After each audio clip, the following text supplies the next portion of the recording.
हक़ सच ते ई भाउ पोइ यकीन करें या न करें। मुनाफ़िक जी निशानी ते मुनाफ़िक वारा मैसेज व्हाट्सएप ते छॾींदे फेसबुक ते शेयर कंदो अथई। ज़्यादा तौर मुनाफ़िक पाण हूंदो आहे, मुनाफ़िकी वारा मैसेज पाण ई शेयर कंदो आहे फेसबुक ते। ऐं मुनाफ़िक माण्हू बार बार पंहिंजी ड्रेस खे छंडींदो अथव, ड्रेस खे छंडींदो अथव, मुनाफ़िक जी निशानी अथव, ड्रेस खे छंडींदो ज़्यादा तौर ऐं वॾी ऊचाई सां। ऐं कंधु जेको आहे न, कंधु जेको मुंडी अथव न, मुंडी पंहिंजी मथे रखंदो आहे, मुनाफ़िक जी निशानी अथव। ऐं इन मां कॾहिं बि गज़ा न पवंदे, मुनाफ़िक इंसान मां कॾहिं बि गज़ा न पवंदे। क़ुर जी आयत तव्हां बि पढ़ी आहे, मुनाफ़िकीअ ज़िक्र पढ़े थो।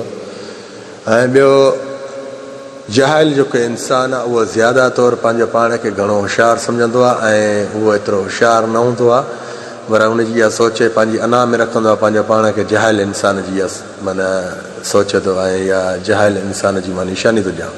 उहो पंहिंजे पाण खे अना रखंदा, चवंदा त मां जहिड़ो को आहे ई न। मां जी लफ़्ज़ त मुंहिंजे रब जी ज़ात वटि आहे, रब ई सभ जो कुल शइ न क़दीर आहे, रब ई सभ जो वॾो आहे। ॿुधे न, इहा जहाइल इंसान जी निशानी अथव, जेको पंहिंजो पाण खे घणो होशियारु सम्झे ऐं घणी मन पहुच वारो सम्झे। ऐं सुठे में सुठे इंसान जी जंहिंजी आख़िरत बि भली आहे त हिन दुनिया में बि भली अथसि, उहो कहिड़ो इंसानु आहे? उहो ख़ामोश इंसानु आहे, ख़ामोश अख़्तियारी कंदो आहे ज़्यादा तौर। उनजे चहिरे ते मुस्कुराहट हूंदी अथव, पर उहे क़िस्मती माण्हू हूंदा न, घटि माण्हू हूंदा।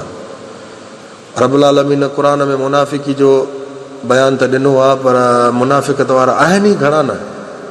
इन जे करे रब्बुल आलमीन क़ुर में बि माना हिकु वाज़े सां ॿुधाए थो मुनाफ़िकनि जे बारे में, उन्हनि जी हालात जे बारे में, उन्हनि जी हिकिड़ी अॻिते जी जेका आहे हिननि जी आख़िरत आहे उन्हनि जे बारे में ॾसे थो, मुनाफ़िकनि जे बारे में। ऐं सुठे में सुठे इंसान जी पहचान इहा त वीचारो ज़्यादा तौर ख़ामोश रहंदो आहे ऐं ख़ामोशी अख़्तियार कंदो आहे ऐं वॾनि नंढनि जी ॻाल्हियुनि ते अहमियत ॾियण वारो उहो शख़्स हूंदो आहे, अहमियत ॾियण वारो हूंदो आहे। ऐं कोशिशि कयो त हिन ख़ामोश अख़्तियार जेको ख़ामोश रखे थो पाण खे, इन सां दोस्ती रखो। इन सां दोस्ती रखण में इनशा अल्लाह मूंखे एतिरो यकीन आहे, उहो तव्हांखे कंहिं दरिया में धिको न ॾींदो, पर उन दरिया किरियल दरिया मां तव्हांखे खणी मथे रखंदो। ख़ामोश इंसान त नाराज़ न थिजो। मुंहिंजा लहजा जेके बि हूंदा आहिनि काफ़िन जी दिलनि खे ॾुखाईंदा आहिनि, पर नाराज़ न थिजांइ। मूंखे जेको कुझु मिलियो आहे ख़ुदा जी धरती ऐं ज़मीन मां अंदरूं मिलियो अथई। अल्लाह हाफ़िज़, जज़ाकल्लाह ख़ैर, मां सलाम।